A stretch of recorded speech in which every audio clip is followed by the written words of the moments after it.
오늘 우리는 그리스도의 몸과 우리의 책임이라고 하는 주제로 함께 말씀을 나누기를 원합니다. 얼마 전 교회에서 에베소서 전체를 주일 아침에 아주 긴 시간 동안 묵상을 했습니다. 에베소서에서 교회론을 함께 나누며 교회만 다니지 말고 교회가 되어야 한다는 것을 마음에 새겨보았으나 이 의미가 무엇인지 이해를 못하는 분들도 계시더라고요. 그래서 때로는 곡해를 하시는 분도 계세요. 우리가 여러분 신앙생활하면서 옛날에는 어른들이 그런 말씀 참 많이 하셨어요. 마당만 밟지 마라. 교회 마당만 밟지 마라. 여러분 마당을 밟아야 교회 안으로 들어오잖아요. 근데 마당만 밟고 그냥 가지 마라 라고 하는 그런 의미로 신앙생활을 제대로 하라라고 하는 의미로 말씀을 했죠. 그런데 오늘 우리는 교회만 다니는 사람들이 너무나 많아요. 교회만 다니면 무엇이 될 줄 알아요. 그냥 은혜의 자리에 와서 앉아있다가만 가도 무슨 복을 받을 거라고 자꾸 생각을 해요. 근데 우리가 신앙생활하면서 신앙생활의 개념을 새롭게 정립하는 일들이 필요하잖아요.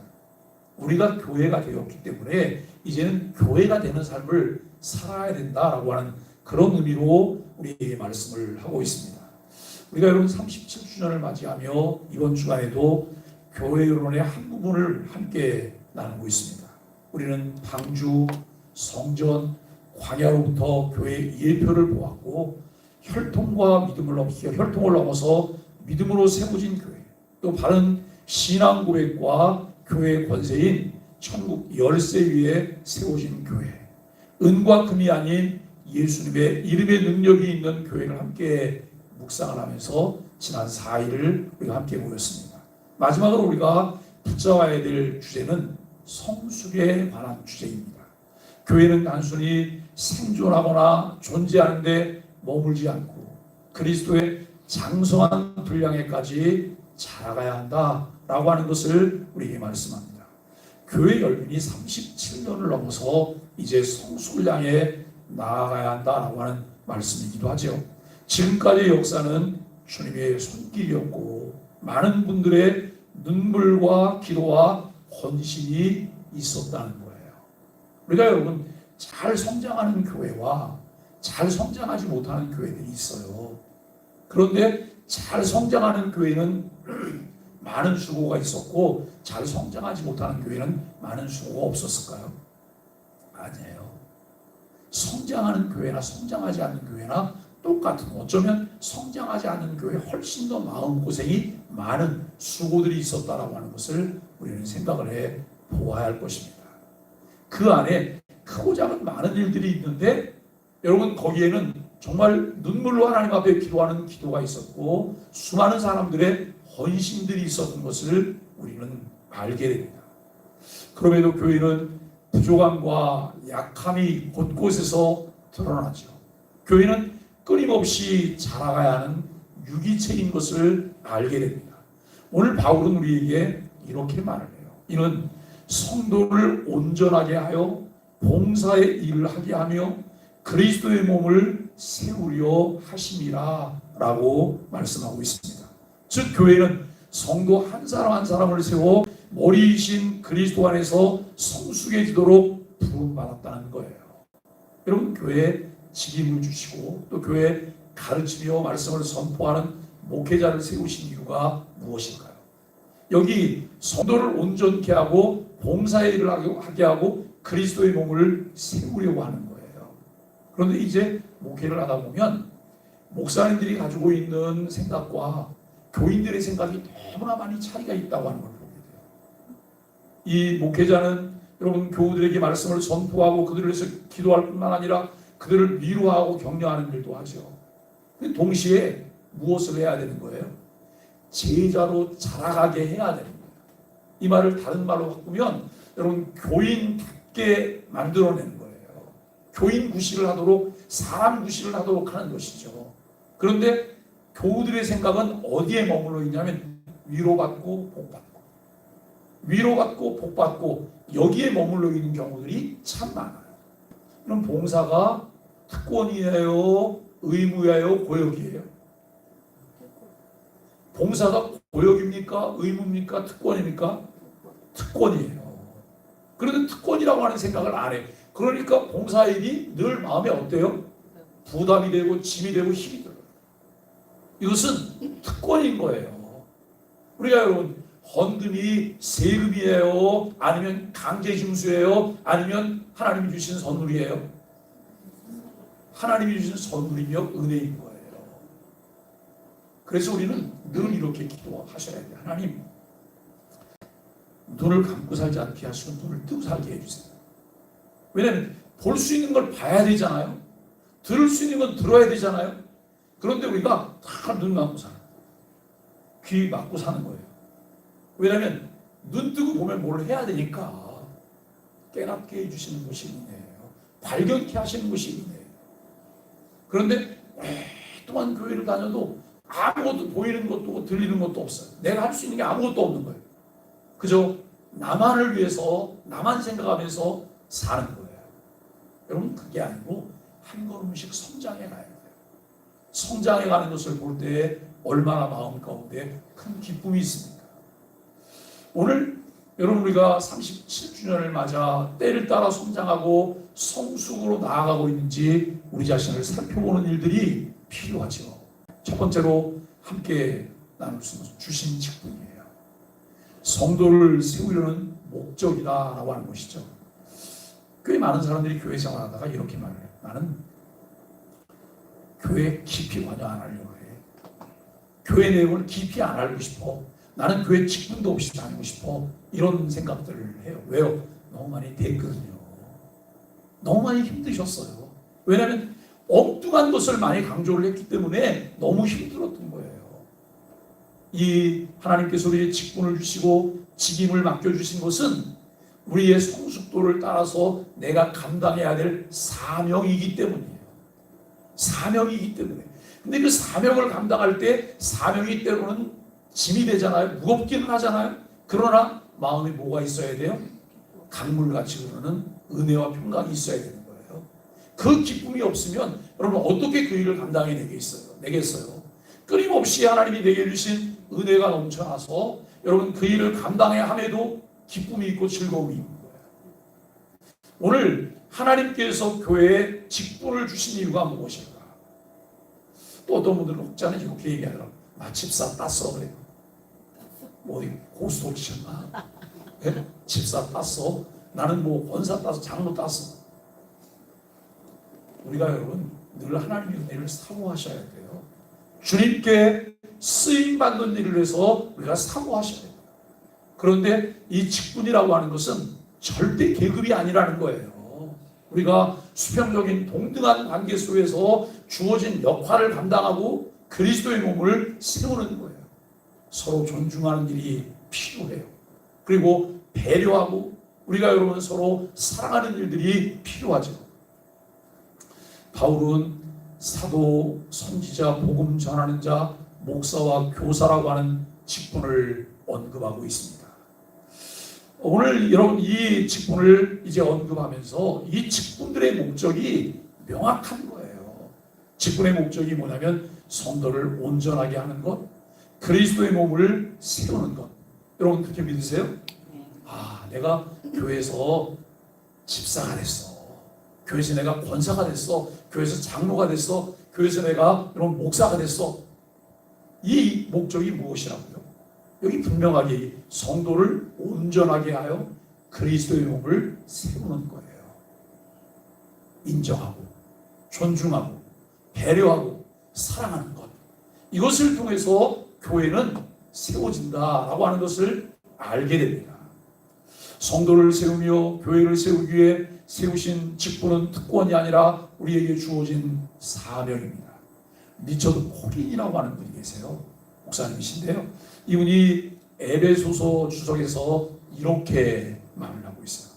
말씀 사역자는 모든 일을 대신하는 사람이 아니라 성도들이 봉사의 일에 나서도록 장비를 갖추게 하는 사람이다 라고 하는 거예요. 아무것도 손에 아무것도 들지 않고 나가서 일해, 나가서 싸워, 이게 아니고 나가서 일할 수 있도록, 나가서 영적 전투를 할 수 있도록 여러분 그 손에 무기를 들려주고 연장을 들려주는 거예요. 이것을 갖추게 하는 거예요. 이것이 강단을 통해 말씀이 선포되고 말씀을 가르치는 사역을 통해서 이루어지는 역할들이다라고 하는 거예요.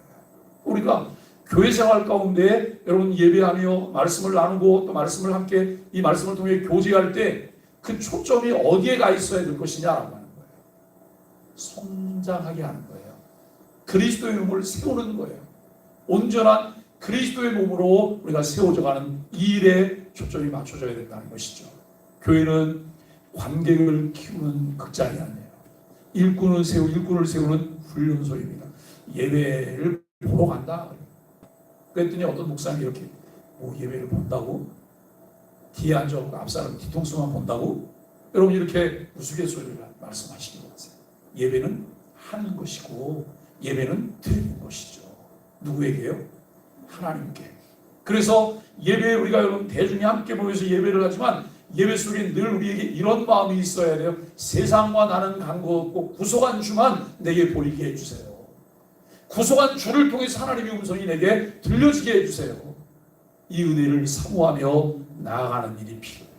여러분 그럼에도 훈련된 일꾼이 아니라 관객에 머물러 있는 사람들이 교회 안에는 너무나 많이 있다는 거예요. 나는 목회자의 사역을 구경만 하고 있는가 아니면 주어진 은사를 따라 동역자로 실제로 교회를 세우고 있는가라고 하는 거예요. 여러분 헛바퀴 도는 거 아시죠? 헛바퀴 도는 거. 신앙생활이 헛바퀴를 돌고 있는 것은 아닐까?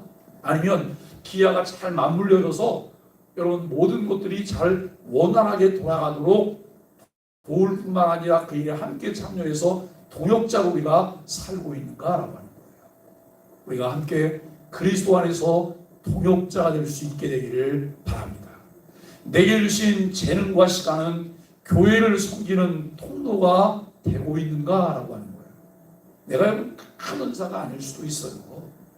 아주 사소해 보이는 것일지라도 그 일을 요소요소에서 감당해주는 사람들이 모여질 때 교회는 온전함을 드러낼 뿐만 아니라 여러분 세상을 향해서 복음으로 환대하는 역할들을 감당하게 될 것입니다. 두 번째는 목표입니다. 그리스도의 장성한 분량에까지 자라가는 것이 목표입니다. 교회의 목표는 단순히 더 많은 사람을 모으는 것이 아니에요. 사람을 모은다고 하는 것 여러분 굉장한 능력이에요. 사람을 모은다고 하는 것 참 귀한 일이에요. 그러나 그것 자체가 목표는 아니라고 하는 거예요.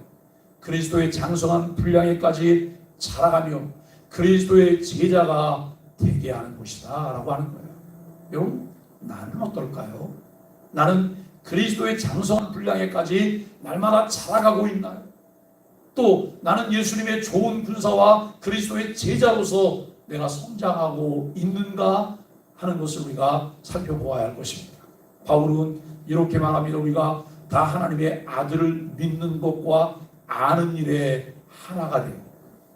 아들을 믿는 것과 아는 일에 하나가 돼요. 요즘 우리가 독서 모임을 통해서 함께 읽는 제목이 뭐예요? 아는 사람, 믿는 사람이에요. 알기는 아는데 믿지는 않아요. 믿는다고 하는데 실천하지는 않아요. 이거 심각하잖아요. 그런데 아는 사람, 믿는 사람, 질문하는 사람, 그리고 그 질문에 답을 전하는 사람, 이것이 우리에게 필요한 것이죠.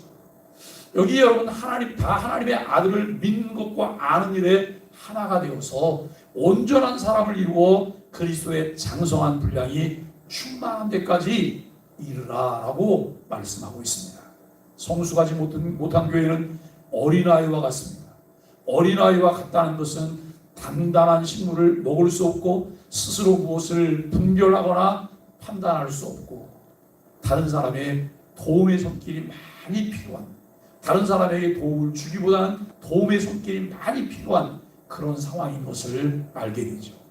성장하지 못하고 미성숙한 이들은 세상에서 유행하는 온갖 거짓 가르침과 세상의 풍조에 흔들린다라고 하는 거예요.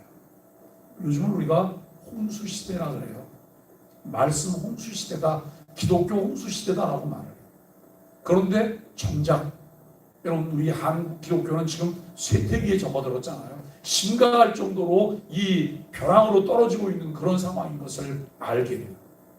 우리는 손에 이렇게 들고 이렇게 움직이기만 하면 여기저기서 그럼 수없이 많은 말씀이 나와요. 그런데 여러분 이것이 쥐약일 수 있다는 거예요. 왜요? 무분별하게 많은 것들이 실려 있어요.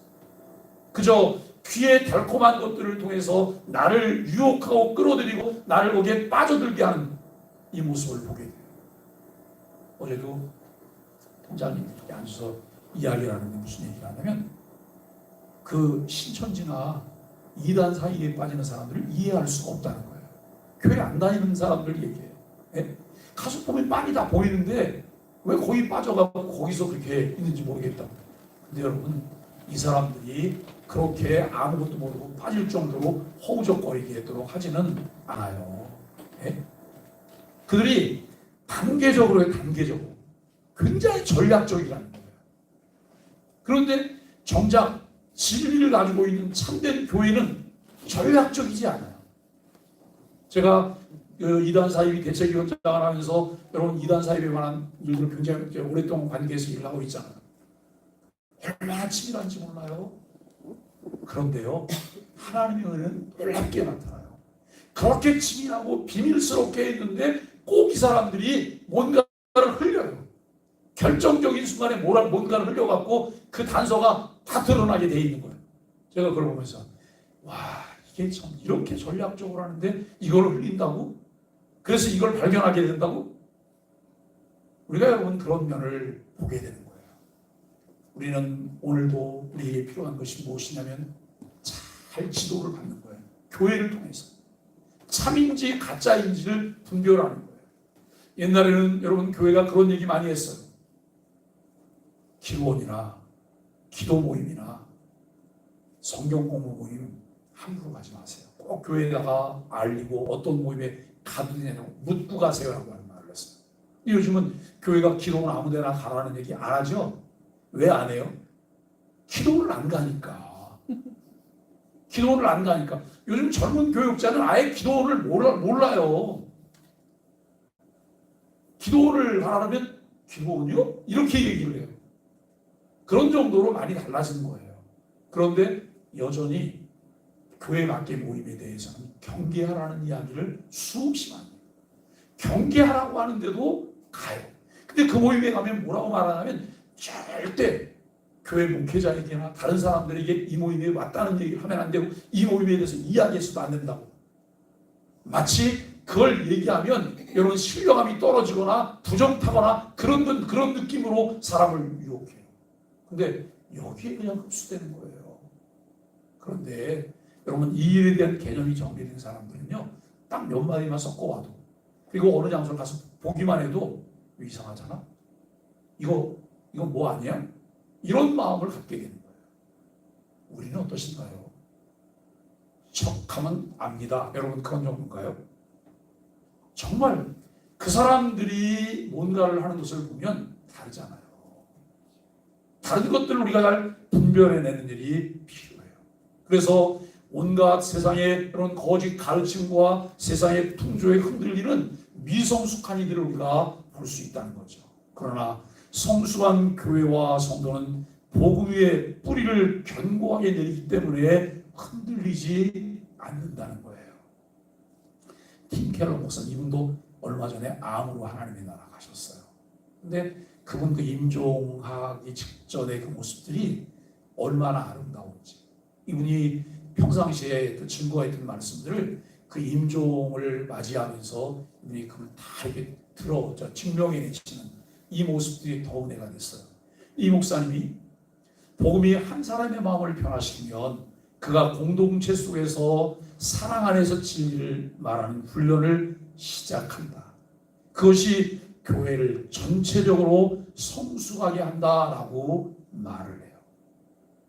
여러분, 한 사람이 복음이 한 사람을 변화시키면 그가 공동체 속에서 사랑 안에서 진리를 말하는 훈련을 시작한다는 거예요.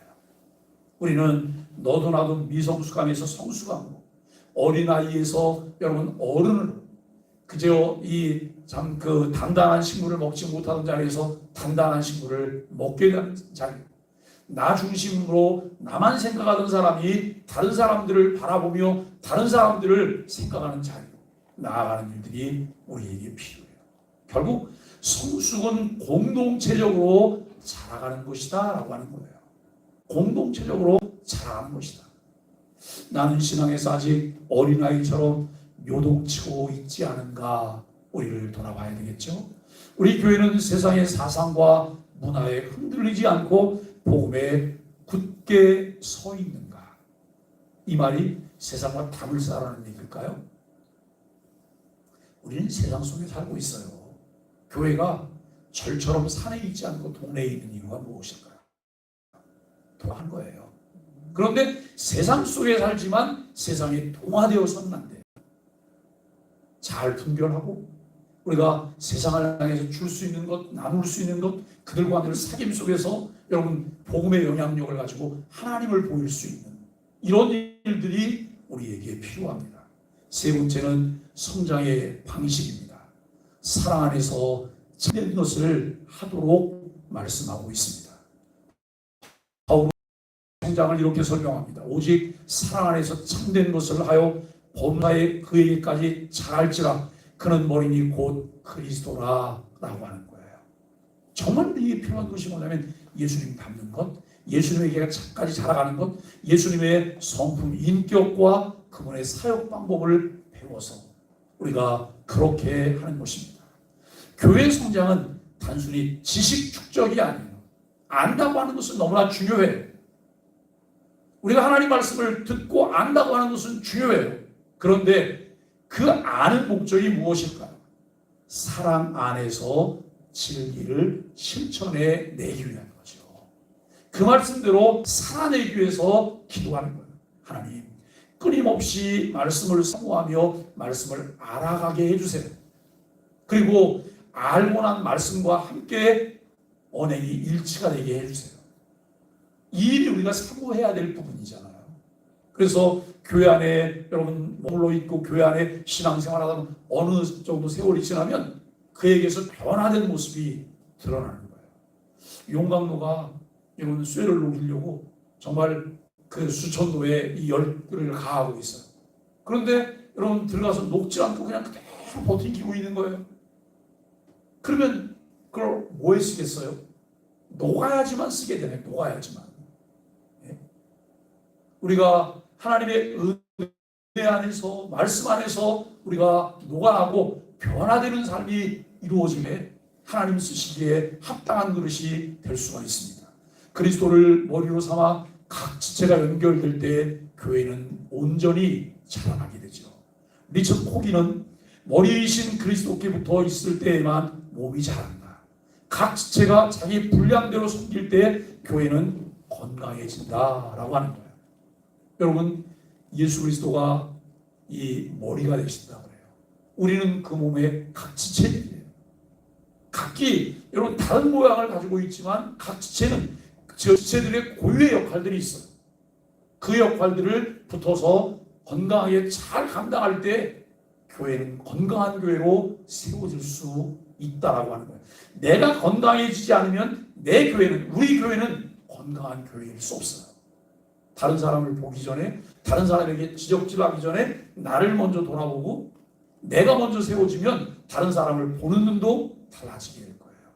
내가 변화되기 전에는 다른 사람을 볼 때 여러분 비난하는 눈이지만 내가 변화되고 난 다음에 다른 사람을 봤더니 어떤 눈으로 보여요? 긍휼히 여기는 마음으로 보게 되는 거예요. 그 은혜가 우리에게 있게 되기를 바랍니다. 팀 켈러 또한 진리 없는 사랑은 방종이 되고 사랑 없는 진리는 잔혹해진다. 진리는, 복음은 진리와 사랑을 함께 살게 한다라고 강조해요. 그렇습니다, 여러분. 우리가 싸늘한 율법주의가 되면 매일 비판만 해요. 매일 비판만 하고 매일매일 지적하기만 해요. 그런데 여기 여러분 우리가 참 이 복음과 사랑이 함께 있을 때에 사람을 감싸 안게 돼요. 우리가 사랑하는 자녀들을 훈계하고 교훈할 때 내 품에 안고 사랑스럽게 여러분 말을 할 때 아이의 반응과 밀어내면서 아이에게 뭔가 말을 할 때 반응이 전혀 다른 거 아시잖아요. 정말 교회 역할이 그거잖아요. 어거스틴이 말한 것처럼 교회는 어머니다. 어머니의 따뜻한 품처럼 교회가 여러분 감싸 안고 교훈하고 그리고 권면하고 사랑하고 나누는 이런 은혜가 필요합니다. 나는 교회 안에서 진리를 전할 때 사랑을 담고 있는가라고 하는 거예요. 사랑을 나눌 때 진리의 기준을 잃지 않고 있는가라고 하는 것이죠. 나는 지체들과 연결되어 서로를 세우는 삶을 살고 있는가라고 하는 것이죠. 사랑하는 소망의 가족 여러분, 우리 소망의 교회는 계속 공사 중입니다. 건강한 교회를 위해 성장하고 성숙하려는 몸부림이 계속되고 있어요. 무엇보다도 이 몸부림은 내가 그리스도 안에서 붙어 있을 때만 이 일이 가능하다는 거예요. 그리스도를 떠나서는 아무것도 할 수 없어요. 그러나 그리스도 안에 있을 때 우리를 통해서 놀라운 열매들이 맺혀진다는 거예요. 성장하고 성숙하고 열매를 맺게 되는 그런 은혜가 있어요. 며칠 전에 송산에 있는 제가 잘 아는 목사님인데 포도와서 갔어요. 가서 이제 그 어머니 권사님이 계셔서 아유 어머니 우리 4년 전에 포도나무 가져가서 우리 교회 심었는데 아직 포도 한 송이도 못 봤어요. 예? 올해 포도 한 송이 열리다가 그냥 말라 죽었어요. 제가 이렇게 얘기했더니 그 권사님께서 뭐라고 말씀하세요? 아유 벌써 2번은 따먹었어야 되는데 예? 2번은 똑같은 품종의 나무를 나이도 연령도 같은 거예요. 이거를 이제 제가 아는 그 목사님의 교회 목사님 갖다 심었어요. 와 사진을 찍어서 올렸는데 그 나무 하나에 포도가 100송이도 더 열렸어요. 작년에도 그런 올해도 그런 100송이도 더 열린 거예요. 근데 우리는 비실비실 이거 살아날까 죽을까 이 걱정을 해야 되는 이런 지경인 거죠. 여러분 정말 왜 그래야 될까? 근데 우리는 왜 그래요? 그랬더니 이분이 뭐라고 하냐면 거름을 잘 안 했거나 땅이 나쁘거나 그럴 거라는 거예요. 예? 농약사회라서 거름하고 가을 거름하고 그리고 여러분 또 이제 그 봄에 또 거름해야 되는 거죠. 근데 우리는 거기에 다른 나무들도 막 심겨 있고 꽃들도 많이 심겨 있잖아요. 그러니까 영양분을 다 뺏어가지. 그리고 햇볕은 벽이 가로막혀 있으니까 이제 해가 질 때쯤이라 이렇게 햇볕이 들지 이게 일조량도 충분하지 않은 거예요. 그러니까 모든 조건이 갖춰지지 않으니까 잘 자라지도 못하고 열매도 맺지 못하고 근데 이제 금년에 한 송이가 열렸었기 때문에 내년에는 더 많이 열리겠죠. 예? 그러니까 어떤 분은 이렇게 말씀해요. 목사님 거기다 포도나무 심어놓으면 나만하지도 않을 거예요. 전 나만하고 나만하지 않는 건 아무 관심도 없어요. 왜냐하면 그냥 관상수처럼 보는 거예요. 예? 누가 열려갖고 누가 자기가 필요해서 따가면 따가는 거지 뭐 그게 중요해요.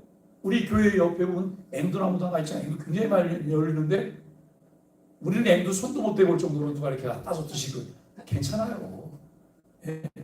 교회가 밖에다 그걸 둘 때에는 공유하라고 그냥 두는 것이지 우리 그 신경 써봐요. 그 신경 쓰다가 아무것도 못해요.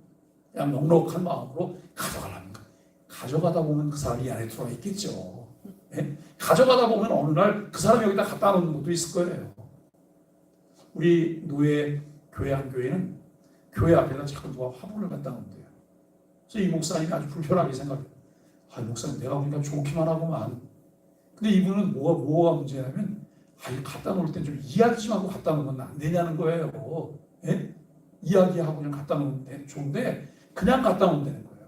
그러니까 집에서 쓰다가 이제는 좀 불편하니까 갖다 이제 처분해야 되는데 교회 앞으로 갖다 놓으면 그냥 여기다 그냥 계속 늘어놓으시라고. 계속 늘어놓으면 되지. 그리고 뭘 그 사람이 이걸 여기다가 갖다 놓는다고 얘기하고 갖다 놓겠어요. 내버려둬요. 신경 쓰지 말고. 내버려두면 어느 날 그분도 교회 안에 와서 앉아 있겠죠. 여러분 우리에게 정말 필요한 것은 성장하려고 몸부림을 하고 있지만 내가 몸부림한다고 성장하는 것은 아니라는 거예요. 성장하고 성숙한 그리스도인으로 교회를 세워지는 것은 분명 주님의 은혜입니다. 그러나 성숙한 교회를 향한 우리의 책임이 무엇인지를 함께 살피며 간절한 갈망이 우리에게 있어야 합니다. 그리스도의 몸인 교회의 성장과 성숙을 위해 간절함으로 기도할 수 있는 마음의 소원을 우리에게 주시기를 우리가 소망합니다. 여러분, 그 일을 위해서 세 가지를 생각해 봐요. 첫째는 각자 은사를 사용하여 교회를 세워야 한다라고 하는 거예요. 주신 은사를 쌓아두라고 주신 것은 아니죠. 두 번째, 흔들리지 않는 성숙함으로 자라가야 돼요. 복음 위에 뿌리를 내려서 세상의 풍조에 요동하지 말아야 합니다. 세 번째는 사랑 안에서 진리를 실천해야 합니다. 진리와 사랑이 균형을 이룰 때 교회는 건강하게 자라가게 됩니다. 우리 교회가 세상 앞에 보여줄 증거가 무엇이 있을까요? 세상과 다른 사랑, 세상과 다른 가치관, 이것을 우리가 보여줄 수 있어요. 왜냐하면 복음이 우리에게 그것을 제공해 주고 있기 때문이에요. 전에는 우리도 어둠이어서 그들과 별 차이가 없이 똑같이 자기 욕심을 따라 살았습니다. 그러나 우리는 예수 그리스도 안에서 빛이 되었기 때문에 빛의 자녀들처럼 살아야 합니다. 빛의 자녀로서의 열매는 모든 착함, 의로움, 진실함에 있습니다. 누가 우리 소망의 교회 교인을 보면 저분은 착해, 저분은 의로워, 저분은 진실해, 정말 믿을만해. 여러분, 그러면서 뒤에 하면 저분 소망의 교회 다니잖아, 이렇게 되기를 바랍니다. 요즘 우리 지역에서 소망의 교회를 모르는 사람들이 적어지고 있대요. 예? 소망의 교회가 어디? 근데 금년에 들려오는 일, 좋은 일 많이 하는 교회, 이렇게 얘기를 한대요. 그런데 누군가 이 얘기를 하다가 저 소망의 교회 다니, 그 좋은 교회요? 그러면서 그냥 우리를 믿어주는 이런 풍토가 조성이 되어지는 것 우리의 책임이잖아요. 그렇게 할 때 복음은 더 힘있게 확산이 될 수가 있을 것입니다. 우리는 그리스도의 몸입니다. 각 지체가 책임을 다해 성숙을 향해 자라가는 공동체가 되어야 합니다. 나는 교회 안에서 맡은 자리에서 봉사의 일을 기쁨으로 감당하겠습니다. 나는 어린아이의 신앙에서 벗어나 말씀과 기도로 요동하지 않는 신앙을 세우겠습니다. 나는 사랑 안에서 진리를 말하고 실천하며 교회를 세우겠습니다. 이것이 우리들의 다짐이 되어야 합니다. 나는 교회를 통해 하나님을 더 사랑하겠습니다. 한 주간 동안 특세로 모이며 우리가 여러분 마지막 찬송을 이 208장 찬송을 했어요. 피 흘려 사신 교회를 늘 사랑한다고 고백하며 찬양하고 있습니다. 교회는 주님의 나라를 연습하는 자리라고 하는 사실을 기억하면서 날마다 더 성장하고 자라가며 하나님의 기쁨이 되는 우리 소망의 교회와 가족들이 되시길 예수 그리스도 이름으로 간절히 축복합니다. 우리 함께 소망의 아침 기도를 드리겠습니다. 주님, 교회 설립 37주년의 은혜를 감사합니다. 이제 우리를 성숙으로 부르시니 각 지체가 분량대로 역사하여 그리스도의 몸을 세우게 하소서. 주께서 피 흘려 사신 교회를 늘 사랑하며 함께 한 마음으로 교회를 세우게 하소서. 은사를 봉사로 사용하게 하시고 진리와 사랑 안에서 성숙해져 세상의 복음을 드러내는 교회가 되게 하소서. 예수님의